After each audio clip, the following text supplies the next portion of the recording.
Pozdrav svima, danas je 11.5.2016. Prošlo je 20 i... Čekaj malo...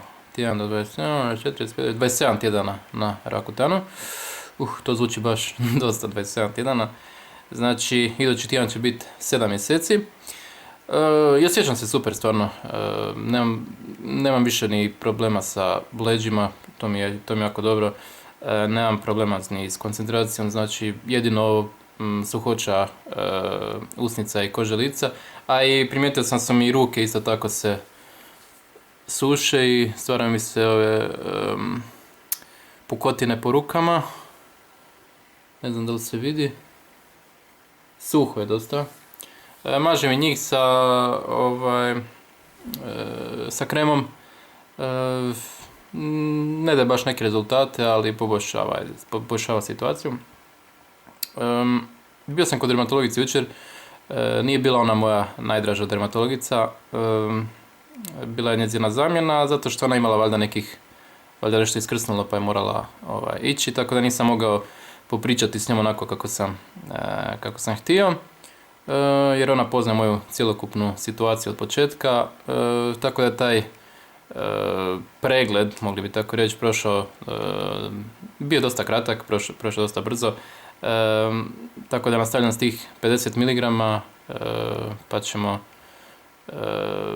valjda dovršiti to u ovih idućih mjesec, dva. Mogli bi zoomirati sad kao po običaju. Dakle, evo, novost je da mi se pojavila akna. Sad ću zoomirati, evo je. Znači, akna se pojavila i to je ono... Ne znam kad je zadnji put se pojavila neka akna, mislim prije ovoga možda, šta ja znam, trebao bi vidjeti na nekom videu možda prije nekih mjesec i pol, 2 možda čak. Tako da ovo mi dosta iznenađujuće. No dobro,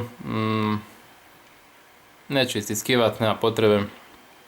Lijeva strana lica je dosta dobra, iako je možda mi se malo više to zacrvenilo nego inače. Ovaj dio mislim na njega, ali... A dobro, ajde. Desna strana je isto dobra, ima tu nekih crvenkastih isto problemčića, no nećemo se obazirati na to. Čelo je super kao i uvijek, nos je ok i brada isto tako. Šta bi još mogu reći? Da sam popio do sad oko 6000 mg od ukupnih 9600, jer imam 80 kg puta 120, znači 9600.